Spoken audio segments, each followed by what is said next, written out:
Assalamualaikum warahmatullahi wabarakatuh. Lalu sekalian, jumpa lagi bersama saya dalam pelajaran PPKN ya. Melanjutkan materi sebelumnya terkait dengan peran Indonesia ya, dalam perdamaian dunia ya. Maka pada pertemuan kali ini kita akan membahas terkait dengan perjanjian internasional atau persetujuan yang melibatkan negara-negara di dunia. Ini bagian daripada dinamika dan peran Indonesia dalam menciptakan perdamaian dunia. Oke, anak sekalian, apa itu perjanjian internasional? Perjanjian internasional ini adalah suatu persetujuan antara subjek-subjek hukum internasional yang menimbulkan kewajiban atau obligation yang mengikat dalam hukum internasional. Jadi apabila subjek-subjek hukum internasional, subjek hukum ini pelaku ya. Pelaku hukum internasional itu siapa ya? Negara, organisasi internasional ya. Ini adalah subjek hukum internasional. Ya. Ini mengadakan persetujuan dari persetujuan tersebut ya, menimbulkan ya kewajiban yang mengikat subjek hukum internasional tersebut. Nah, ini yang disebut dengan perjanjian internasional ya. Ada hak kewajiban dan kewajiban yang lahir dari persetujuan yang dilakukan oleh subjek hukum itu. Nah, anakku sekalian, menurut pendapat para ahli ya, perjanjian internasional ini salah satunya disampaikan oleh Profesor Mokhtar Kusuma Atmaja ya. Beliau baru saja ya wafat. Nah, beliau mengatakan bahwa perjanjian internasional adalah perjanjian yang diadakan antar negara yang bertujuan menciptakan akibat-akibat hukum tertentu. Nah, perjanjian Indonesia misalkan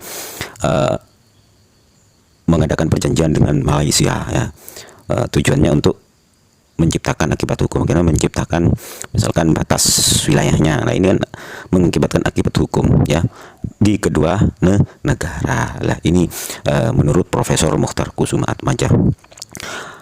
Kemudian menurut ya Schwarzenberger ini, yang perjanjian internasional adalah suatu persetujuan antara subjek-subjek hukum internasional yang menimbulkan kewajiban yang mengikat dalam hukum internasional. Ini sama dengan pengertian secara umumnya ini ya, dan tidak jauh berbeda sebenarnya ya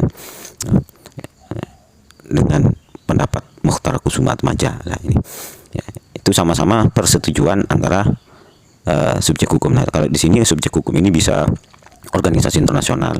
Nah, yang diungkap oleh Profesor Kusuma Atmaja ini antar negara, baru itu dikatakan sebagai perjanjian internasional. Lalu apa menurut undang-undang kita? Lah, menurut Undang-Undang Nomor 24 Tahun 2000 tentang Perjanjian Internasional, perjanjian internasional adalah perjanjian dalam bentuk dan nama tertentu yang diatur dalam hukum internasional yang dibuat secara tertulis serta menimbulkan hak dan kewajiban di bidang hukum publik. Nah, ini pengertian menurut undang-undang kita, yaitu Undang-Undang Nomor 24 yang mengatur tentang hubungan internasional ya. Perjanjian ya, perjanjian apapun perjanjiannya.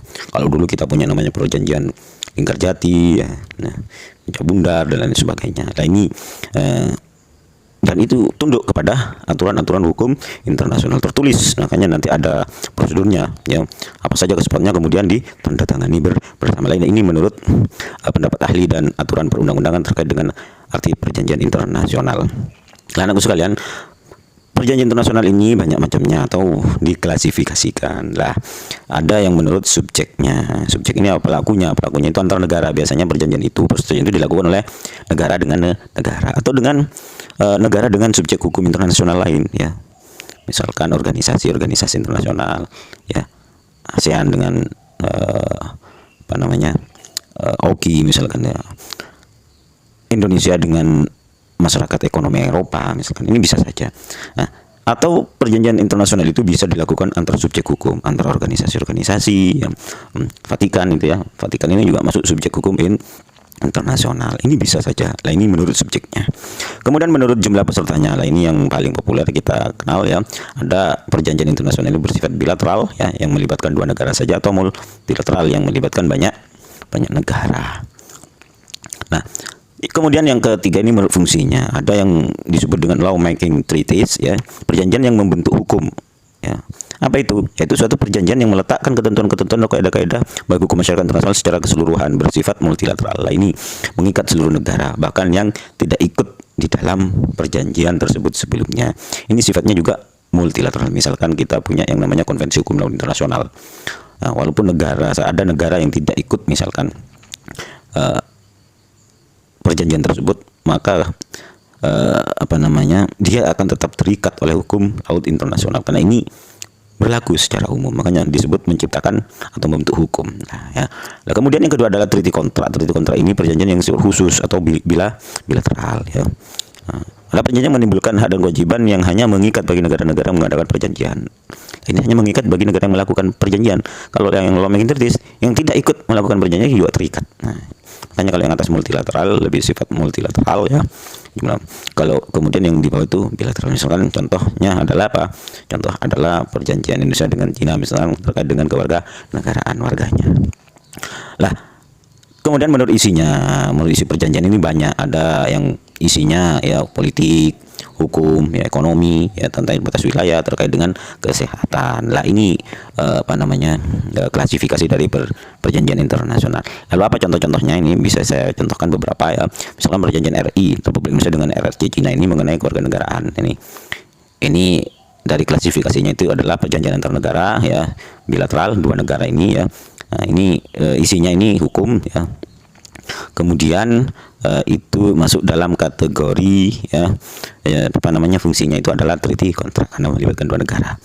Atau contoh berikutnya adalah fakta pertahanan. Adalah kita mengenal Atlantik Utara ya, fakta pertahanan Atlantik Utara itu NATO ya. Atau juga kita kenal dulu juga lawannya itu adalah fakta Warsawa. Ya, ini adalah perjanjian antar negara sifatnya multilateral gitu ya. Jumlah pesertanya itu ya, fungsinya isinya itu politik ya, politik. Nah, ini treaty kontrak melibatkan negara-negara yang berjanji saja ya.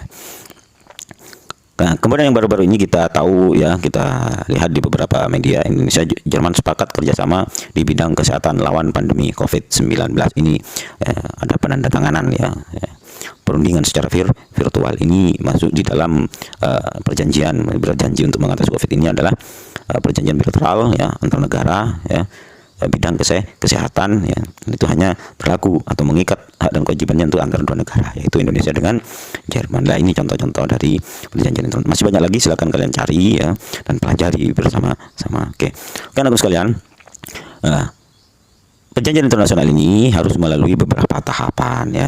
Nah, tidak langsung ada tahapan-tahapan yang harus dilalui sebelum antar negara misalkan itu sudah menyetujui suatu perjanjian. Secara teknis ya, ada beberapa tahap yang harus dilalui. Misalkan yang pertama adalah perundingan. Jadi ini ada berunding dulu. Misalkan Indonesia dengan Jerman tadi misalkan.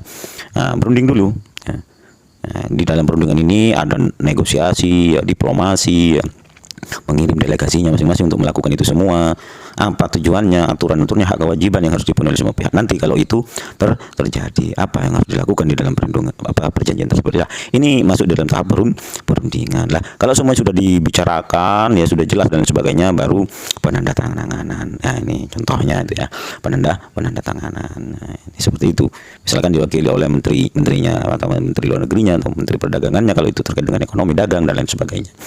Nah, baru setelah itu ada pengesahan disahkan. Nah, ada lagi tambahan biasanya tahap berikutnya itu ada pengumuman, diumumkan di negaranya masing-masing. Lah ini tahapan-tahapan dari perjanjian internasional harus dilalui ya, tahapan-tahapan ini tidak jadi serta-merta ya.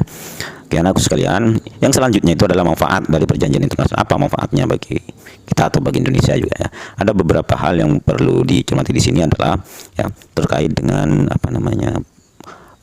negara kepulauan, memperjuangkan wawasan Nusantara. Ini salah satunya yang dapat dinikmati Indonesia ya terkait dengan konsep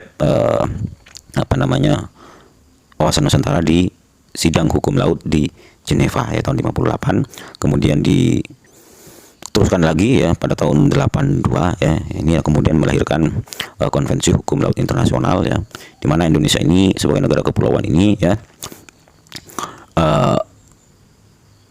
bertambah luasnya semenjak ini ya, luasnya bertambah ya, lautnya pengelolaannya juga bertambah, kewenangan untuk mengelola lautnya sebagai negara kepulauan. Lah ini manfaat-manfaat yang diperoleh bangsa Indonesia dari perjanjian internasional ini ditaati kan, seperti saya sebutkan di awal ya, konvensi ini ditaati oleh seluruh negara, terutama seluruh negara yang memiliki pantai atau tidak pantai tapi mau lewat pantai suatu negara ini berlaku hukum laut ini. Lah ini salah satu manfaat ya, hukum laut internasional atau perjanjian internasional yang dilakukan negara-negara ya bagi Indonesia. Nah, anakku sekalian, ini ada beberapa contoh perjanjian ya terkini yang dilaksanakan oleh pemerintah Indonesia. Misalkan perjanjian Indonesia dengan Korea ya, Comprehensive Economic Partnership Agreement ya. Nah, ini ditandai ini tahun 2020 ya. waktu lawatannya presiden ini bidang ekonomi atau perdagangan ya, seperti gambar di tadi ini ditandatangani oleh Menteri Perdagangannya sebagai delegasi ya. Kemudian ini juga lawatan Jokowi ke mana, Abu Dhabi yang kemarin juga menyepakati berbagai perjanjian ya kerjasama di antara dua negara ya. Ini disebutkan ada 16 perjanjian ya melalui bidang keagamaan, pendidikan, ya, pertanian, kesehatan, dan penanggulangan terorisme. Ada banyak lagi yang bisa disepakati di dalam perundingan sehingga melahirkan perjanjian di antara kedua negara lah. Itu beberapa contoh, kalian bisa lihat dan cari lagi, belajar lagi terkait dengan perjanjian internasional yang pernah dilakukan Indonesia mulai dulu sampai sekarang. Lah, anakku sekalian, ini ada beberapa istilah, silakan kalian baca ya dan pahami ya istilah-istilah dalam perjanjian internasional. Biasanya perjanjian internasional ada yang disebut traktat, ada konvensi tadi ya, hukum internasional itu disebut konvensi.